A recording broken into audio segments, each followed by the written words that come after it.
Para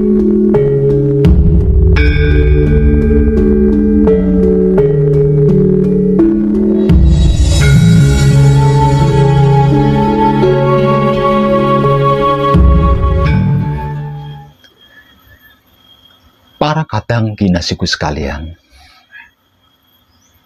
ketahuilah, manusia hidup itu melebihi malaikat loh derajatnya. Artinya lebih tinggi, bahkan lebih mulia dari para malaikat.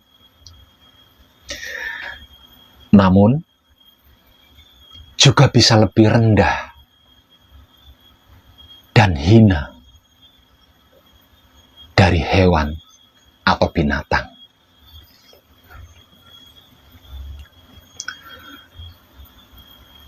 Kok bisa begitu, Pak Web? Ya, iya bisa. Bagaimana tidak? Manusia hidup itu memiliki perangkat lengkap dan komplit. Semua sikap dan sifat itu manusia hidup punya. Coba saja periksa. Tubuh panjenengan itu memiliki alat apa saja atau perangkat apa saja.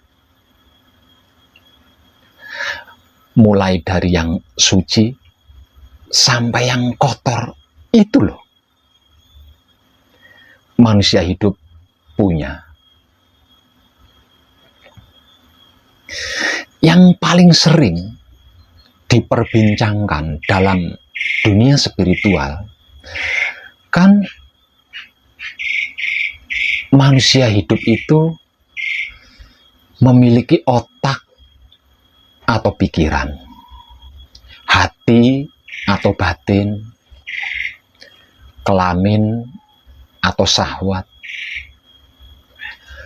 Belum lagi ditambah otak kiri, otak kanan, otak belakang, hati yang paling dalam, kolbu, nurani, dan seterusnya. Lah, malaikat tidak mempunyai selengkap itu. Malaikat menjadi makhluk paling patuh, paling taat kepada Allah, wajar, pantas. Karena malaikat tidak memiliki kelamin dan syahwat atau nafsu. Lah manusia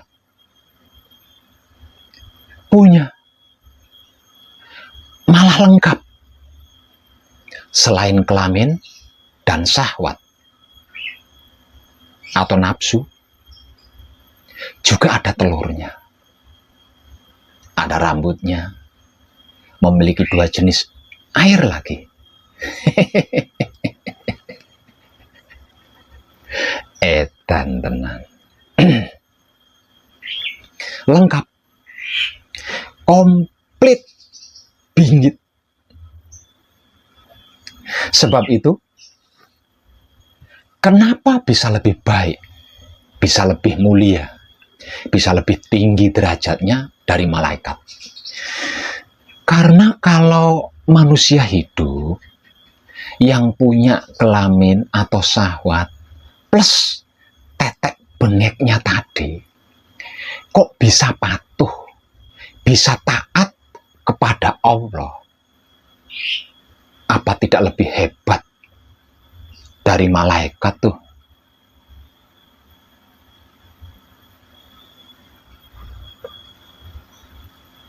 Namun sebaliknya, manusia hidup itu bisa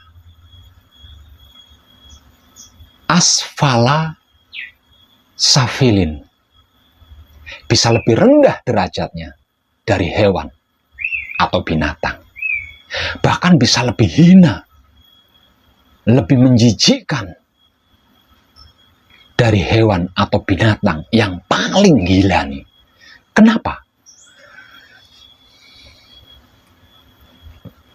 Lah manusia hidup yang diberi kelengkapan super canggih, yang kemodernannya selalu terupdate di setiap zamannya.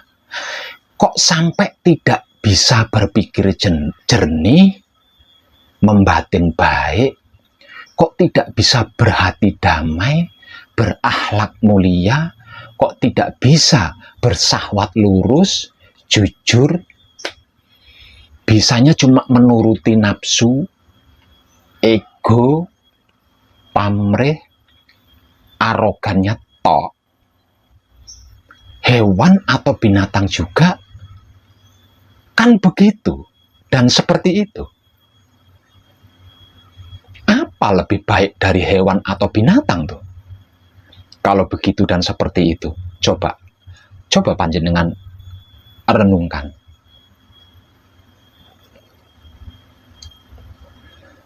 Kadang kinasiku sekalian, jangan terlalu banyak membuat aturan hidup, karena hidup itu sesungguhnya simpel dan sederhana. Cukup diam ketika berhubungan dengan Tuhan dan menikmati rasanya kelakuannya sendiri dengan kesadaran cinta kasih sayang hidup ketika berhubungan dengan alam semesta seisinya. Selesai. Simple dan sederhana kan? Namun kita membuatnya ribet dan sulit sendiri dengan membuat banyak aturan. Harus itulah, harus inilah, dan bla bla bla ini, itu lainnya. Padahal cuma begitu dan hanya begitu tok loh. Semuanya akan teratur dengan sendirinya, secara otomatis, dan pasti indah. Lebih indah dari rancangan dan rencana kita sendiri. Saya beri sedikit pencerahan terkait hal ini ya. Dan mohon disimak baik-baik hingga selesai. Agar supaya mengerti dan memahami apa arti maksudnya dan mengetahui kemana arah tujuannya. Itulah penting dan perlunya menyimak baik-baik terlebih dulu tentang apapun itu.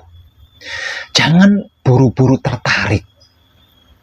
Jangan langsung percaya dulu. Langsung mengkritik, langsung komentar. Apalagi komentarnya merendahkan, menghina, bahkan menghakimi. Simak dulu baik-baik. Setelah mengerti dan memahami apa arti maksudnya, dan mengetahui kemana arah tujuannya, baru silahkan mengambil keputusan. Dengan begitu, pasti komentarnya dewasa. Keputusannya pasti tepat. Tidak seperti anak kecil. Malulah. Percayalah. Pencerahan ini, saya meminjam bahan dari kata-kata Syekh Siti Jenar yang paling kontroversial pada zamannya, yaitu zaman syiar agama di tanah Jawa yang dilakukan oleh 9 wali dengan istilah sebutan populernya sebagai wali songo atau wali sanga atau wali 9 atau dewan wali sanga atau dewan wali songo yang masing-masing saling berselisih paham satu dengan yang lainnya. Dikarenakan ya itu tadi, kalau ada apa-apa tidak disimak dulu baik-baik, langsung ditanggapi tanpa mengetahui apa arti maksudnya dan kemana tujuannya, sehingganya terjadilah perselisihan antar sesama wali yang seharusnya menjadi tauladan kebajikan bagi pengikutnya yang masih awam dan belajar kepada para wali tersebut. Syekh Siti Jenar mengkritik murid-murid wali lainnya seperti ini. Syahadat, sholat, puasa, itu sesungguhnya sesuatu yang tidak diinginkan. Jadi, tidak perlu.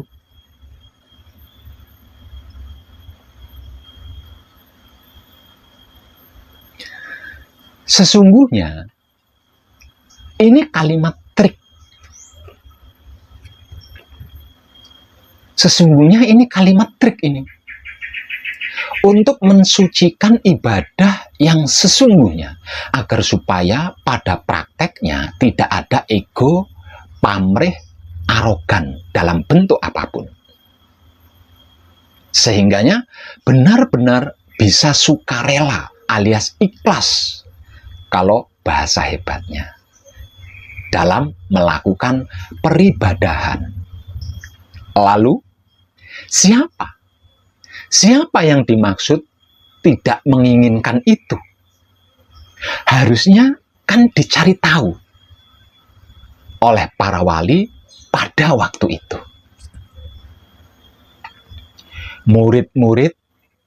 Murid-muridnya para wali, apa para wali itu sendiri, atau kita semua, atau siapa? Konkretnya, kritik Syekh Siti Jenar itu seperti ini. Kita kalau diperintah apapun loh itu, kan rasa-rasa tuh berat sebenarnya, enggan gitu maksudnya. Namun kalau ada bonusnya, ada bayarannya, ada hadiahnya, kan seneng. Baru semangat tuh. Diperintah apapun loh. Iya kan? Kenapa dan mengapa Syekh Siti Jenar mengkritik murid-murid wali lainnya dengan perkataan bahwa sesungguhnya syahadat, sholat, puasa itu sesuatu yang tidak diinginkan. Jadi tidak perlu dilakukan.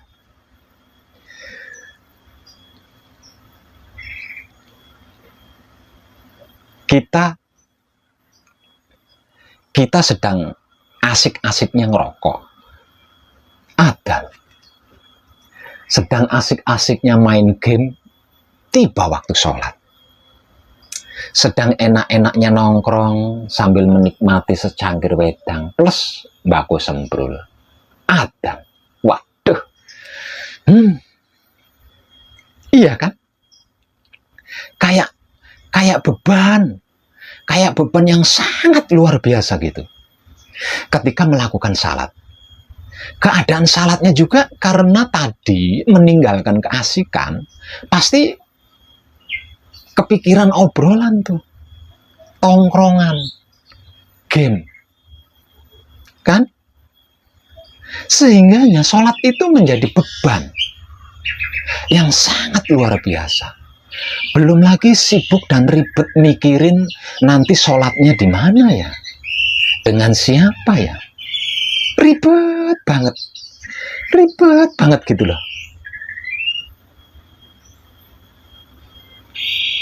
Lagi karipan, habis nonton dangdut semalaman, tidur baru selayapan, adzan subuh tiba.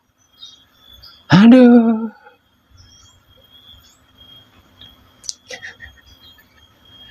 Selalu sibuk dan ribet setiap hendak salat. Terlebih lagi tidak ada yang mengetahui kalau kita sedang sholat sendirian. Ini kan menandakan kalau salatnya itu masih beban, masih sesuatu. Salatnya masih bermasalah, masih belum gembira.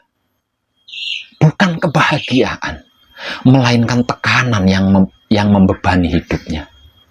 Sama sekali tidak ada rela, apalagi ikhlas di dalamnya. Jadi, salat itu disadari atau tidak disadari sebenarnya adalah sesuatu yang tidak kita inginkan. Lalu, apa hasilnya dari salat yang tidak kita inginkan? Dari salat yang membebani kegembiraan kita. Sahadat dan puasa juga sebenarnya begitu juga. Coba seandainya saat ini turun ayat yang menyatakan seperti ini. Di bulan Ramadan boleh puasa, boleh juga tidak puasa. Kemungkinan besarnya kita tidak akan puasa sebulan penuh tuh. Iya kan? Tidak ada ayat yang seperti itu saja, kadang puasa, kadang tidak. Bergantung sikon tuh. Misalkan puasanya bolong-bolong, diganti setelah Idul Fitri nantinya. Kalau tidak, seperti punya hutang gitu loh. Ini kan tanda-tanda beban kan. Terus, seandainya saat ini turun ayat yang menyatakan kalian boleh percaya Tuhan dan Rasul, juga boleh tidak percaya Tuhan dan Rasul. Apa yang akan panjenengan lakukan? Hayo.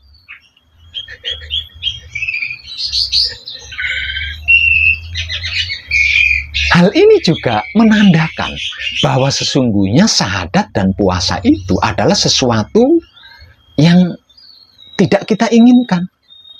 Buktinya, tidak suka, tidak rela melakukannya.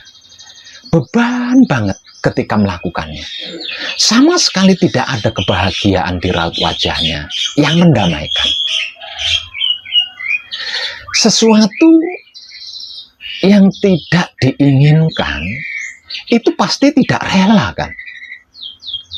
Tidak ikhlas. Jadi tidak perlu.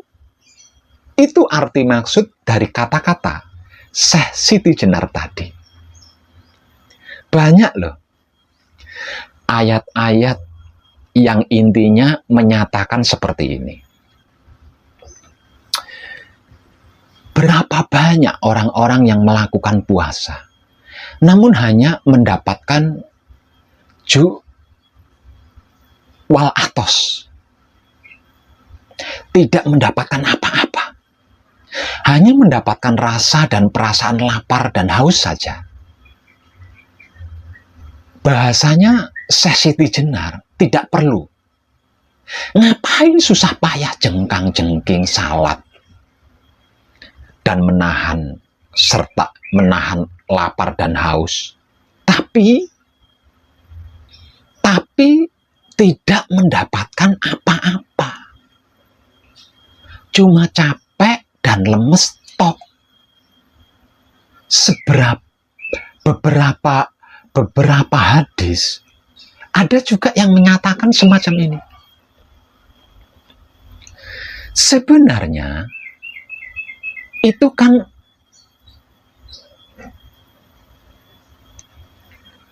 senada dengan bahasanya Syekh Siti Jenar tadi, yang berbunyi sahadat, salat, puasa itu tidak perlu.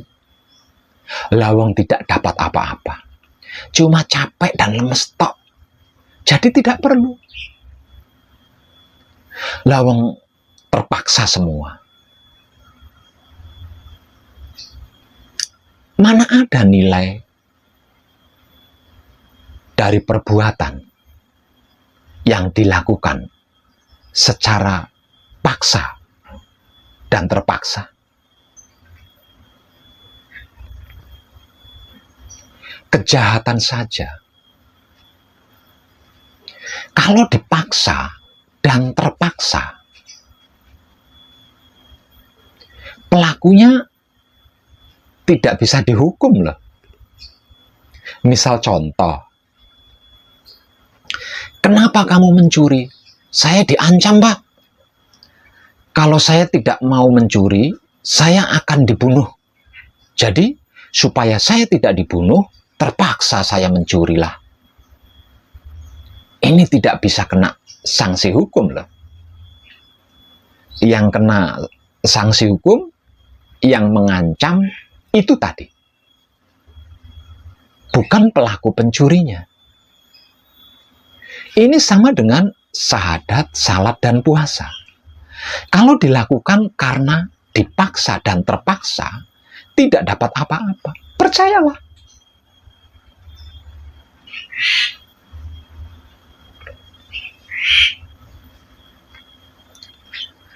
Terus lagi, Siti Jenar melanjutkan kritiknya.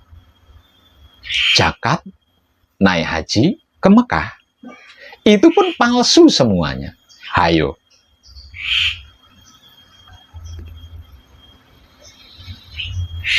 Ini kalau tidak dicermati sungguh-sungguh, timbul kegaduhan kan, yang bisa mengakibatkan perselisihan hingga peperangan antar sesama umat.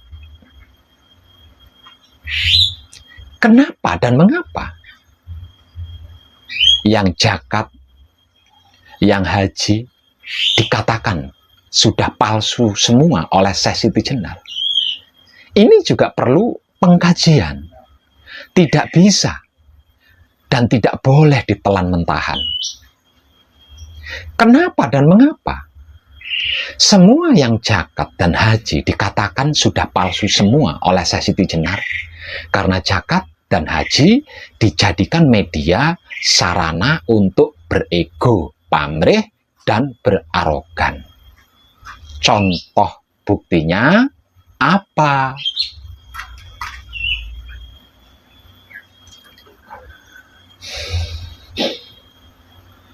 Zakat dan haji inilah. Zakat dan haji inilah sarana atau media pamer yang paling mudah dan dominan. Dan fenomenal terjadi sejak zaman para wali di tanah Jawa pada masa itu hingga sekarang.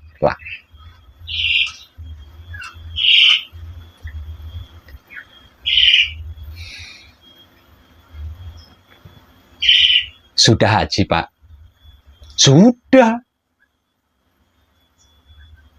Sudah haji, Bu? Sudah. Lah ini ada aksara H di depan nama saya. Kalau tidak ada kata haji, ketika disapa, kecut wajahnya. Bikin kartu nama, papan nama, tempat usaha, tempat bisnis, dicantumkan tuh hajinya. Sampai nama-nama toko dan nama jalan ada huruf H-nya. Sebagai tanda pengenal kalau orang tersebut sudah haji.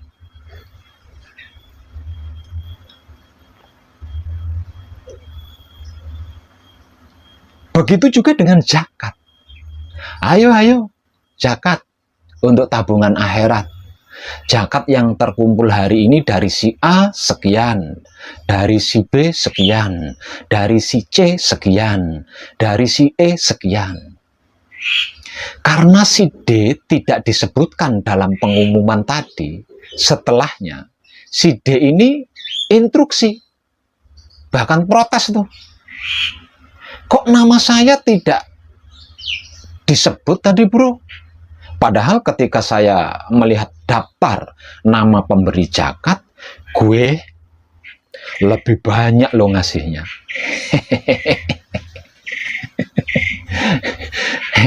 Dan tenang.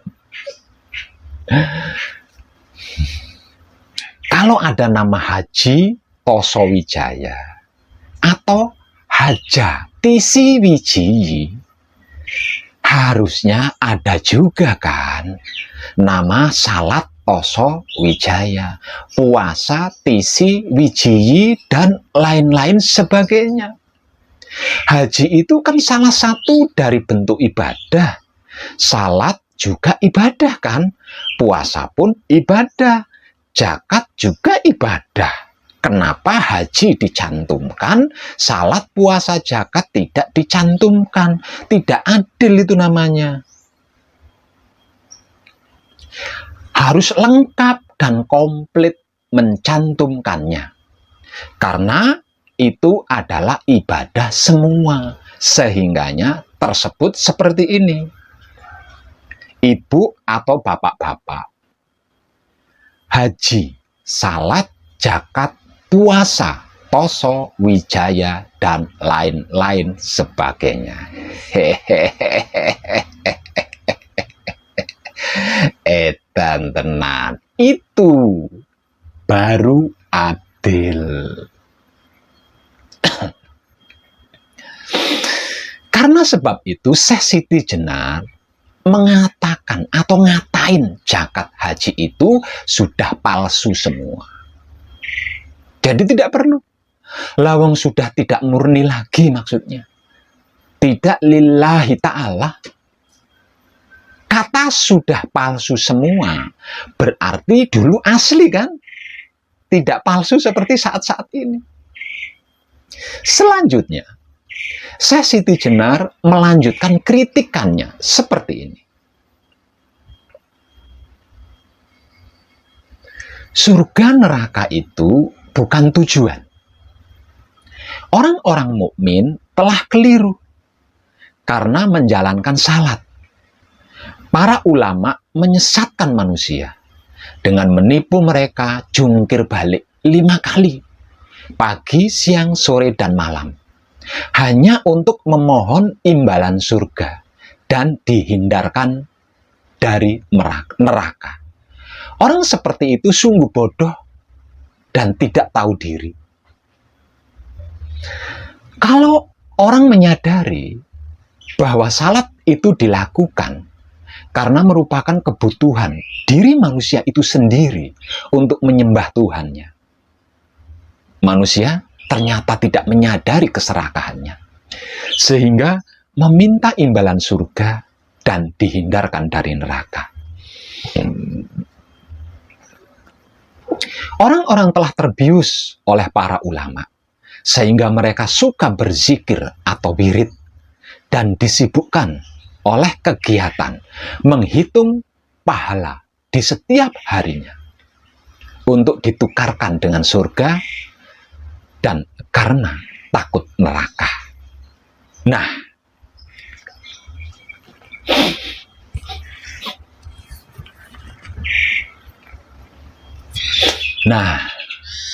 bagian kritik inilah yang kemudian bagi para santri atau murid yang tersadarkan dari kekeliruannya berpindah guru kepada Syekh Siti Jenar.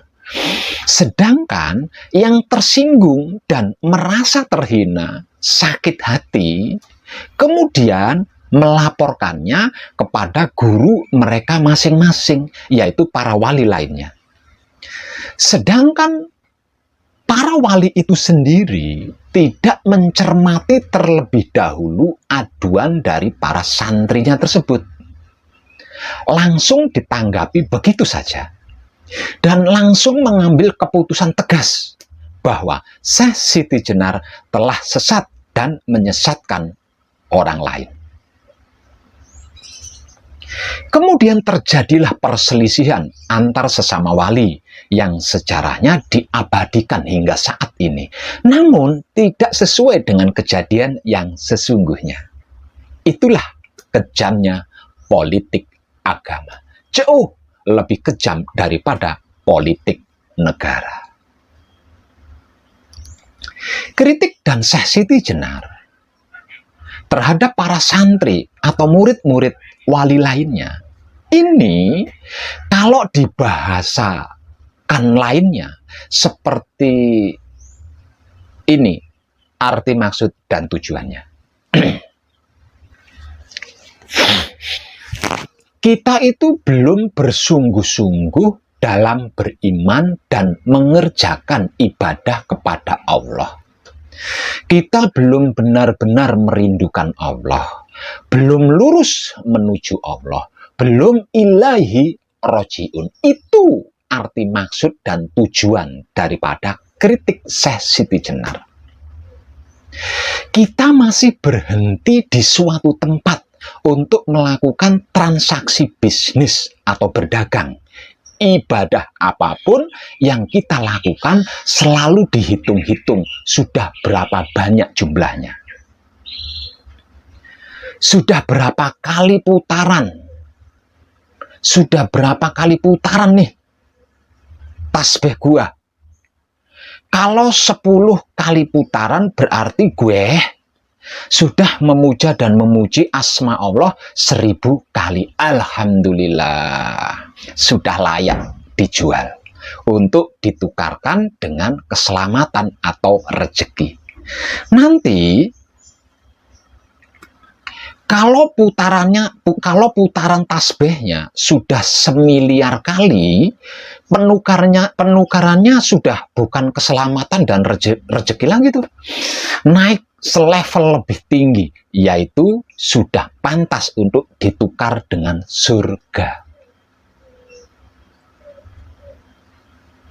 Semakin panjang dan semakin besar tasbihnya, wah, ini pasti orang suci, orang ahli ibadah. Itu kan yang ada di pikiran kita selama ini.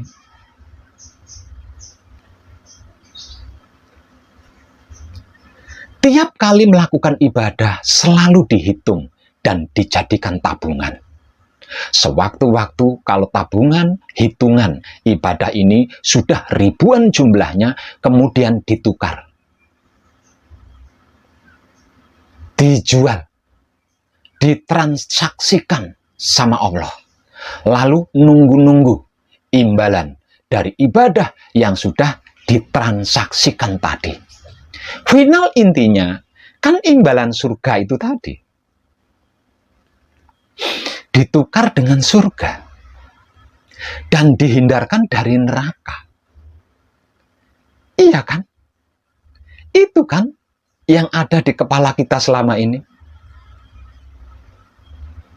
Tidak apa-apalah. Saya sengsara di dunia karena seluruh harta kekayaan saya sedekahkan kepada fakir miskin, orang jompo, yatim piatu, dan habis saya gunakan untuk modal ibadah.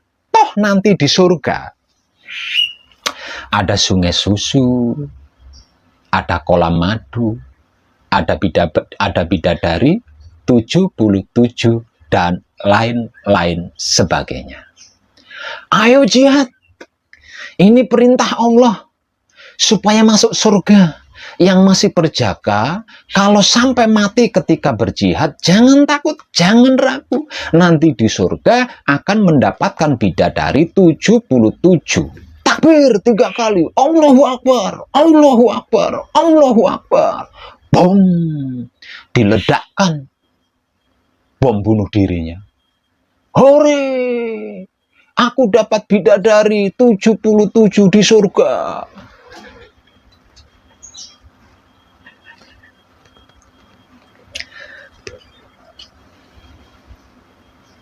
Kalau yang perempuan dapat 77 bidadara. Gempor-gempor tuh cewek. Ngelayani 77 lelaki. Edan tenang. Di luar radar kesadarannya, ruh itu tidak mempunyai kelamin, tidak memiliki syahwat atau nafsu. Mau diapain tuh 77 bidadari di surga? Dan bidadara 77 tadi mau ngapain? Mau diapain? Lawang nggak punya kelamin, nggak punya syahwat, nggak punya nafsu.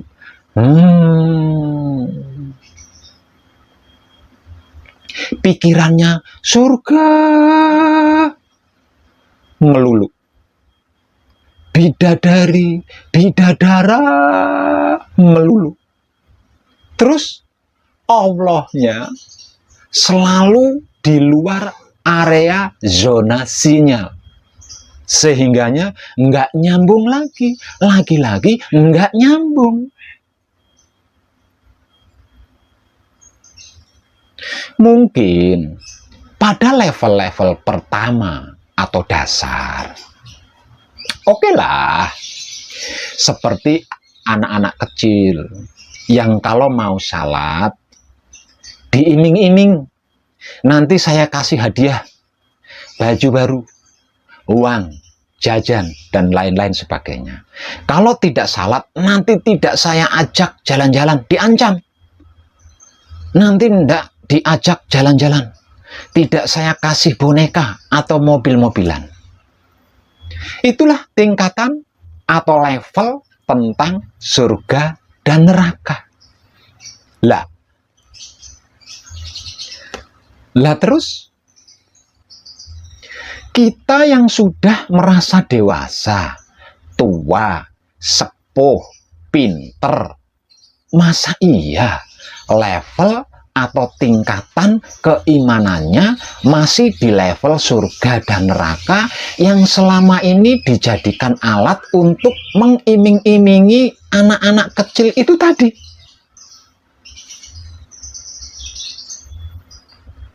Itulah bahasa kata lainnya dari kritik Syekh Siti Jenar kepada para murid atau para santri-santrinya wali-wali lainnya.